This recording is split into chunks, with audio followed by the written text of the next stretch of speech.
guest was here last year talking about Project Blue Streak. And now we get the chance to know that it is called LawBreakers. Up next, we have a video of a brand new map to play on in the game. It's called Promenade.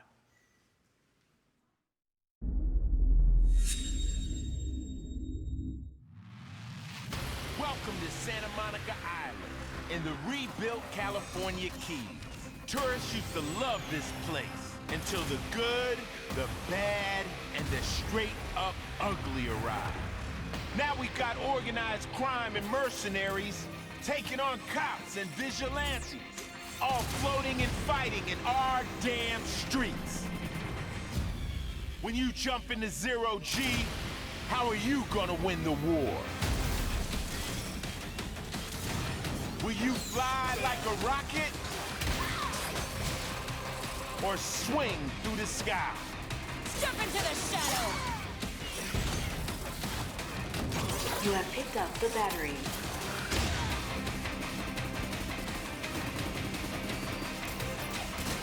Will you be on the right side of the blade or the wrong side of a gun? LawBreakers.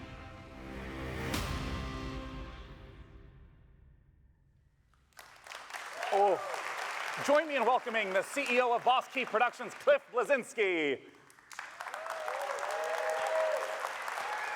Hey, Cliff.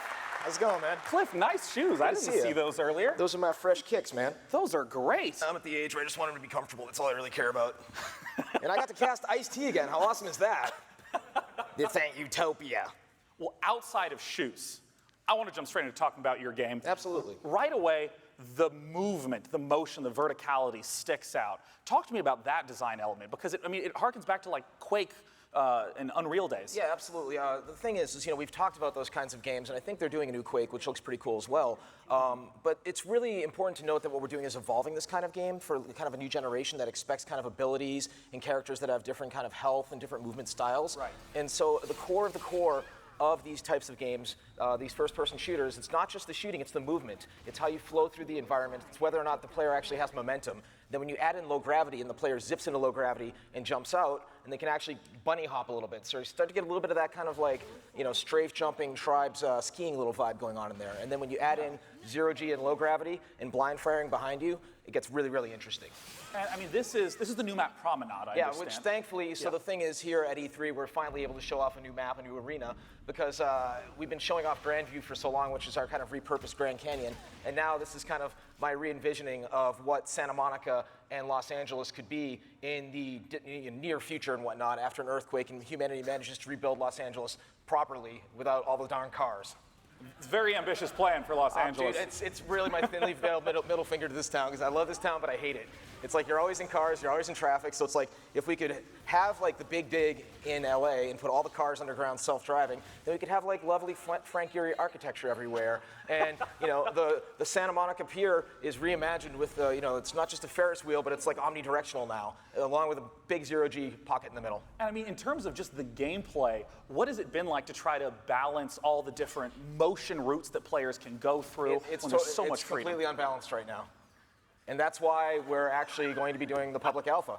And so when we do these public alphas, we actually say, come help break this game with us. We've had some streamers who are already playing the game giving us feedback on the health stations or feedback on the player speed and movement. Right. And we're having these boiling debates inside the studio, and I tell everyone, get used to it, because this is part of the process of 2016 and beyond and making a living product with your fans. Yeah. I have to ask right away, there's so many different kinds of shooters coming out with Overwatch, with Battleborn, with Paladins. I mean, how do you see LawBreakers fitting into the mix with all these types of shooters coming out? I had this epiphany the other day, and I didn't tweet it in spite of my trash talking on Twitter. The fact that, if Overwatch is Street Fighter, we're going to be Mortal Kombat. Overwatch feels like it's kind of skewed, towards a kind of an anime fan type vibe, right? And it's a fantastic game. My wife is really good at Mercy, by the way. Don't go up against her. She gets to play the game every time. But we're like kind of the Western version of that actually has, a little bit of cursing, a little bit of gore. It's not gratuitous, but, we're going back to the kind of the roots of a shooter where you can actually do a star fall down and boom, cause people to explode. Well, awesome. I mean, you talked about alpha plans. What is the more specific timeline?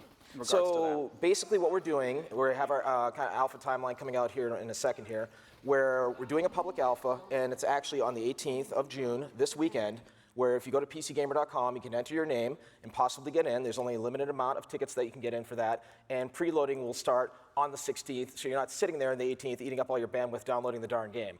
So basically what we're building up to is early access for everyone. I'm not revealing that date yet in regards to when the game's paid and whatnot, but it's free.